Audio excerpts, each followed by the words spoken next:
अजित म्हणलं तर कोणी त्याला हरवू शकत नाही. पुरुषोत्तम म्हणलं तर विष्णूचं नाव आहे, शिवण हे दुर्गेचं नाव आहे, आणि जोशीला हे यांना सगळ्यांना जोश देण्याची शक्ती. मी यांना एक सांगितलंय, मी तुमच्याकडनं रिटर्न कॉन्ट्रॅक्ट करणार. मी एक नागरी परिवर्तन आघाडी काढली, 8 प्रभागामध्ये माझे उमेदवार असणार आहे. पक्षी भेद मी ठेवलेला नाहीये. चांगल्या उमेदवारांना मी सपोर्ट करणार आहे. ज्या लोकांनी आम्ही हे केलं, आम्ही पूल बांधला, आम्ही हे केलं, सगळे प्रशासनाचे पैसे ते होणारच होतं. सुरेश अण्णांनी आम्ही आधी याच्यावर चर्चा पण केली होती. यांनी फक्त काय केले, उद्घाटनं केलेली. आणि हे सरकार जे आहे हे ब्राह्मणाचं सरकार आहे. त्यांनी आपल्या पक्षाला पण त्रास दिलेला आहे. आता सापडले कोपऱ्यात. लक्षात घ्या, पेशवाईंनी परवा सुद्धा आपल्या इथे एससी लोकांवर अन्याय केला.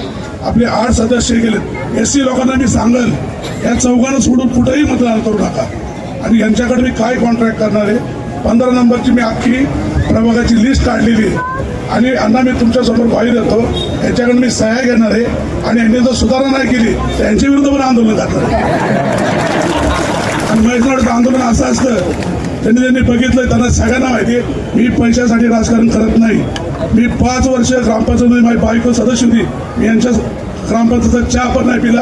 आणि माझ्या बायकोला सांगितलं होतं, तू महिला आहे, पुरुषांच्या जाती अर्धा चहा पहिला पुरुषाला बाजारचा, तो बी सुद्धा नाही पडला तर प्यायचा.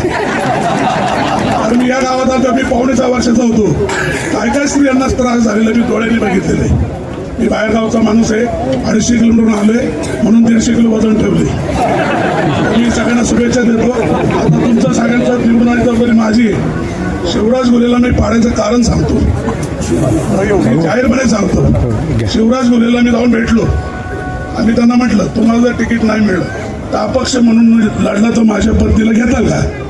ते म्हणले, आपण दोघं RSS जॉईन करू. म्हणजे आता काय झाले, RSSच्या नावाखाली शिवराज घोले सुद्धा ब्राह्मण झालेले. तरी मी सगळ्यांना विनंती करतो, जर ही घड्याळ आणलं नाही तर आपली वेळ खराब होईल. धन्यवाद.